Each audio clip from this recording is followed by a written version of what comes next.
L'alimentation. S'alimenter, c'est le fait de choisir et d'ingérer, de digérer, de la nourriture. C'est l'ensemble des aliments mangés par un être vivant. C'est donc bien un choix que nous faisons en fonction de ce qui est bon à manger pour nous. Homo sapiens. Rappelons que nous, les hommes et les femmes, nous sommes tous du règne des animaux, des mammifères pour être plus exact, de la classe des mammifères, de l'ordre des primates, et oui, nous sommes tous des grands singes. Nous sommes tous des hominidés, des Homo sapiens. Vous qui regardez cette capsule vidéo, comme moi qui suis en train de la filmer, nous sommes tous des Homo sapiens, des grands singes, des primates.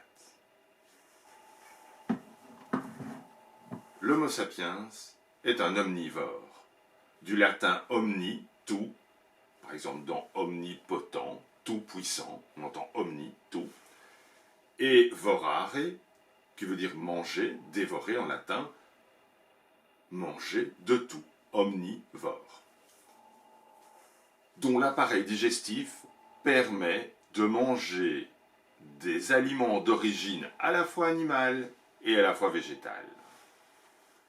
Charles Darwin dira des espèces, celles qui survivent ne sont pas les espèces les plus fortes, ni les plus intelligentes, mais celles qui s'adaptent le mieux au changement. On peut dire de l'homme qu'il est un opportuniste. Il va s'alimenter en fonction de ce qu'il trouve. Dans son réfrigérateur, dans la cave, au marché, chez le voisin. Tiens, tu n'aurais pas un litre de lait à me prêter? Il s'adapte, si tu préfères. En fonction de ce qu'il trouve, il va se servir. Parmi les aliments d'origine végétale, des tomates, des oignons, des herbes de Provence. Parmi les aliments d'origine animale, des poissons, du veau, du haché de porc. Ensuite, s'il est habile, il va cuisiner ces aliments pour en faire un plat. Un spaghetti bolognaise, par exemple. Se mettre autour d'une table, avec des convives, et manger. Bon appétit. Notons différents autres régimes. Omnivore, nous l'avons vu, herbivore, carnivore, granivore, nécrophage. L'omnivore. L'omnivore, nous l'avons vu, se nourrit de végétaux et d'animaux. Notons comme exemple pour les omnivores, l'homme, le renard, l'ours, le sanglier. Les herbivores se nourrissent exclusivement de plantes vivantes ou séchées. Comme exemple d'herbivores, la vache, l'escargot, le mouton, le puceron, la girafe. Les granivores se nourrissent de graines, comme par exemple les oiseaux ou les rongeurs. Les carnivores, eux, se nourrissent de chair, de tissus d'animaux vivants ou morts. Le loup, le lion, le tigre, l'aigle, la plante carnivore. Les nécrophages se nourrissent de charognes et d'animaux morts, le chacal, le vautour, ou plus proche de nous, la mouche. Chacun de ces régimes alimentaires est lié à un système digestif particulier. Le système de la poule, granivore, n'a rien à voir avec le système d'un loup carnivore. Celui d'une mouche, nécrophage, ne ressemble en rien à celui d'une vache, herbivore. En d'autres mots, le système digestif de la girafe herbivore n'est pas adapté pour manger de la viande. Si tu présentes un bon steak grillé béarnaise avec des frites à une girafe, ça m'étonnerait qu'elle soit ravie. Régime omnivore. Mais penchons-nous sur ceux qui consommeraient volontiers ton steak béarnaise, l'Homo sapiens, omnivore. Leur système digestif est prévu à la fois pour manger la viande de bœuf, mais aussi les légumes et les féculents qui l'accompagnent. Il est par contre moins prévu pour les sucreries ou les matières grasses.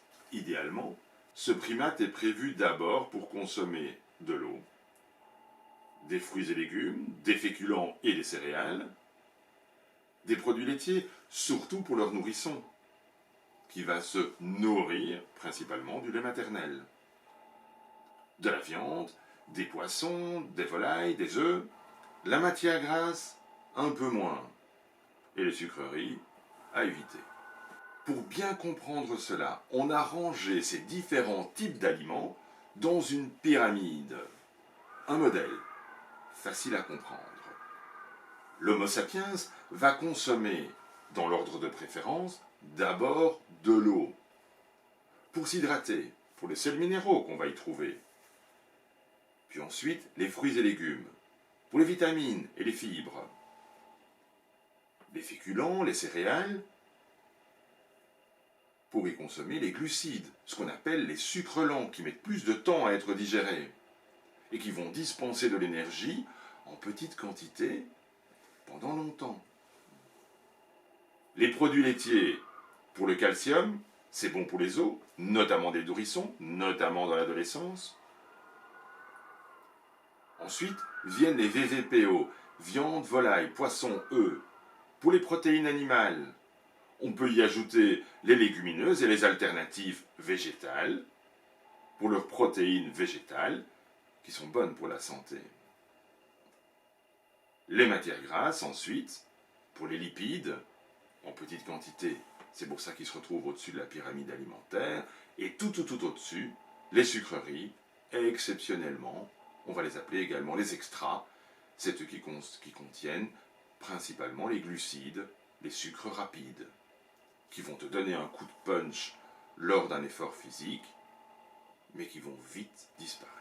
En d'autres mots, l'Homo sapiens va privilégier le bas de la pyramide et éviter de trop consommer ce qu'il y a dans le haut de la pyramide. La société de consommation. Le bien manger est devenu compliqué dans la société de consommation des Homo sapiens de cette planète Terre. Tous n'ont pas le même rapport à la nourriture. Tous n'ont pas accès de la même manière à la nourriture. Certains mangent trop abondamment, et jettent le surplus à la poubelle, alors que d'autres meurent de faim en attendant les restes des repas des premiers.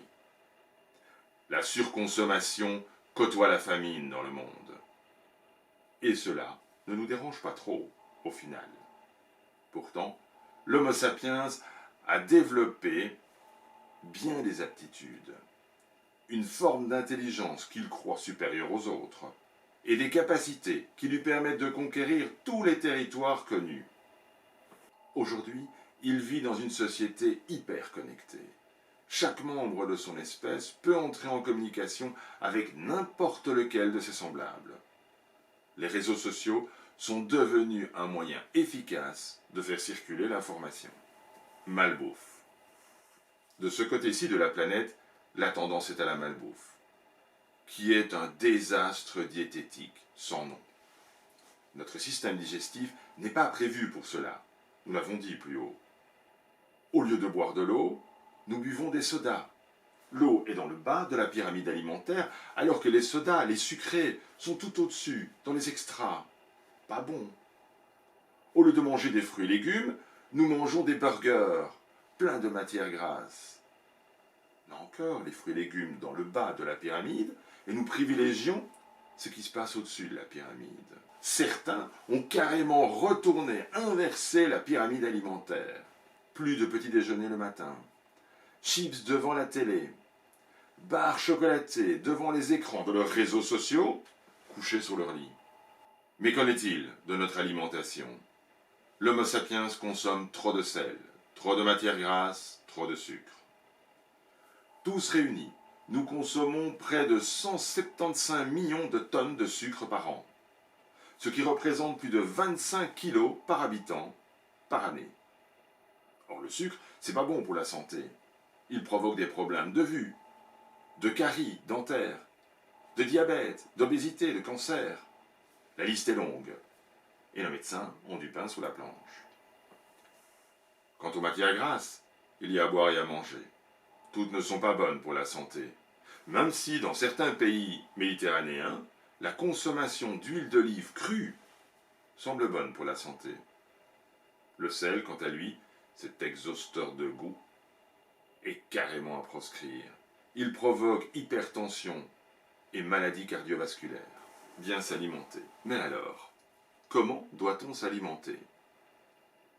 Tout d'abord, boire de l'eau, beaucoup d'eau. N'hésite pas à te balader avec une gourde. Consommer beaucoup de fruits et légumes, et des féculents et des céréales. Tenir compte de l'équilibre alimentaire. Se référer à la pyramide alimentaire que nous avons vue tout à l'heure. Varier chaque jour les aliments. Au niveau des fruits et légumes, un jour une pomme, le lendemain une poire, puis des kiwis. Cuire ces aliments à l'eau ou à la vapeur. Éviter le beurre. Le beurre dans une poêle, pas bon. Assaisonner judicieusement les plats et préférer les épices plutôt que le sel. Utiliser des produits de saison. Des produits venant de nos régions, des circuits courts. Utiliser des alternatives végétales. Les végétariens le savent. Évitons la viande, prenons plutôt des légumineuses et des céréales. Et enfin, n'hésitons pas à utiliser des produits bio. Le plaisir. Certains diront, mais où est le plaisir dans toutes ces recommandations? Le plaisir tient dans les saveurs, les goûts, les parfums de vos plats, dans l'originalité des plats méconnus, dans le désir de faire des recettes soi-même. Le plaisir est dans l'essai-erreur, des premières fois qu'on travaille de nouveaux ingrédients. Le plaisir est dans une sauce que tout le monde a appréciée à votre table.